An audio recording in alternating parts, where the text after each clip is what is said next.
The Lego Movie was a huge hit, so it wasn't surprising that a sequel was planned. But better yet, they planned a bunch of spin-offs.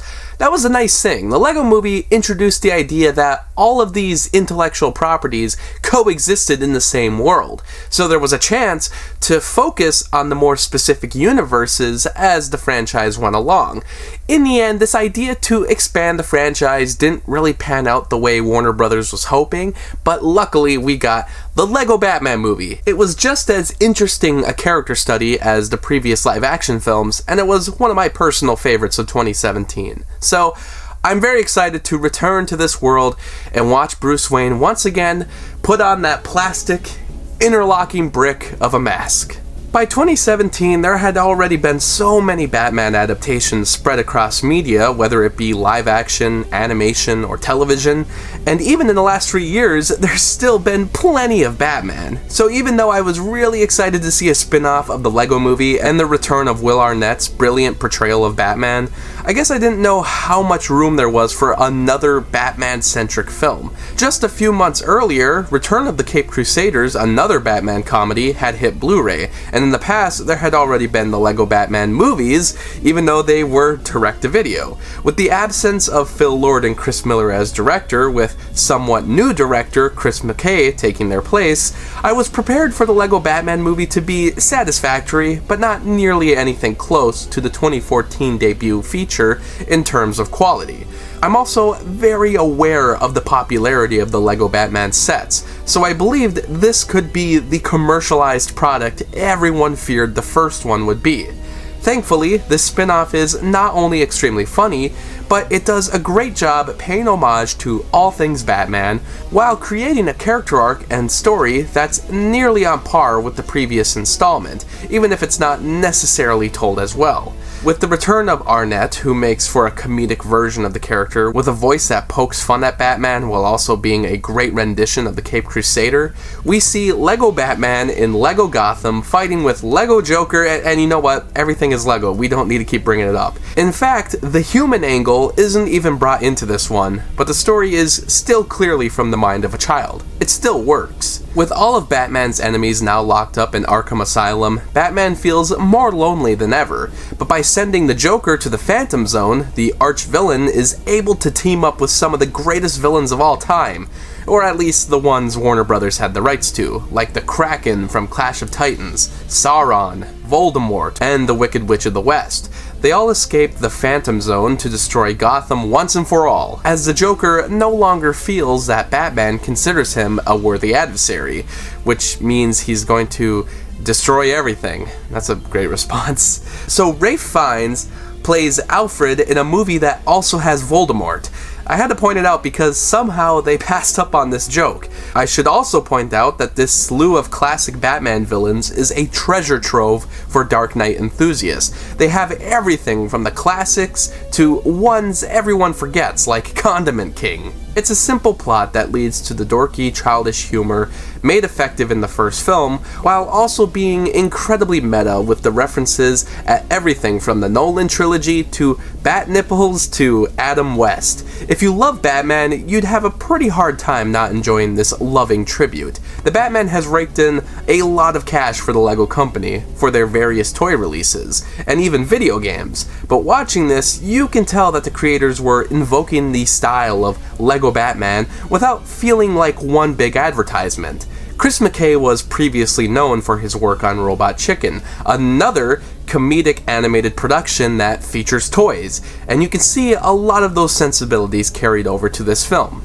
I adored the animation of the Lego Movie, so it was nice to see it make a triumphant return. I suppose it's not as groundbreaking this time, but I'm still blown away by this leap forward in animation advancement. The amount of time and effort it must take to recreate the lifelike quality of the Lego bricks on screen is something that shouldn't go unappreciated. For additional characters, Michael Cera is Robin, which is a much younger version of the character, something I don't think we've seen on the big screen up to this point. He's innocent, and the interpretation can mock Robin at times. It's not relentless like the other Robin parodies, because they actually give him a lot of confidence and personality, even if he's still very humorous. Ralph Fiennes is an excellent Alfred. I'd actually like to see him in live-action form. And Rosario Dawson is Batgirl, which is just nice to see in movie form, and done with such great care. Zach Galifianakis is also nearly unrecognizable as the Joker. The story of Batman is often focused on the despair of loss, loneliness, and the challenges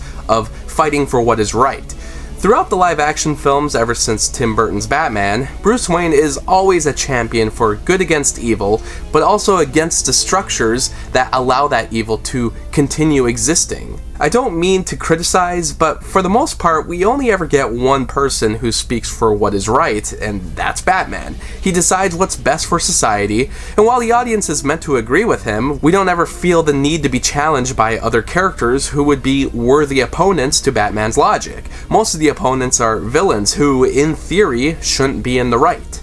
The Lego Batman movie, by becoming a story of family, manages to make Batman more flawed than ever, surprisingly. He doesn't accept help from others, he handles Joker's incarceration completely wrong, and he makes mistakes. Other adaptations have focused on his flaws, but since his persona is allowed to be slightly different here, his ethos is challenged and evolves by the finale. This isn't a 100% faithful Batman, so the fans may not count this as a Bruce Wayne character arc, but in my head, this movie did something the other Batmans haven't. Batman is not just a force for change for his family and friends and others who are close to him, but his family and friends are also a force of change for him. For the most part, it's a hilarious feature that is filled with memorable jokes and running gags. They keep bringing up the song Man in the Mirror over and over again. Things move at a rapid pace. The sound effects have their own quirks that make it sound like vocal noises kids would make while playing with the toys. And this may be one of the most overblown but best versions of the Batcave. The score, by Lorne Balfe, is also incredible. At times it sounds like a mix between the 60s TV show and the harsh violin strings of The Dark Knight. I'm not sure if that was done on purpose, but it makes for a great mix of every Batman score that has come before. Of course, I love it. It's not as fresh as the 2014 film, but it's a completely different story that is full of hilarious gags. It was made for people who love the toys, who love Batman, and everything surrounding the legacy of the DC Comics hero. A sequel was announced in 2018, but as far as it actually being released, I don't know. The rights to the future Lego movies is now owned by Universal, and Universal doesn't own the rights to Batman, so I don't really see it happening. But maybe Universal could make their own Lego movie that's based on one of the intellectual properties that they own. They could do something for Back to the Future, or possibly Jurassic Park, or even something that brings together all the Spielberg films. That would be actually really cool. Honestly, I would pay a lot of money to see a Lego Universal Monsters movie, because that would be full of so many references that could be spread through all the years and all the different reboots that they've attempted. There's a lot of material there. What exactly Universal plans to do with Lego, only time will tell. But in the meantime, if you haven't caught it or it's been a few years, go check out the Lego Batman movie.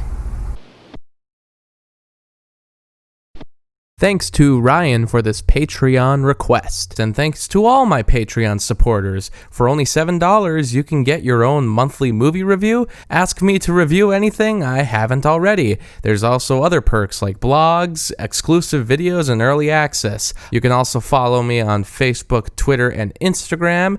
And thanks so much for watching this video.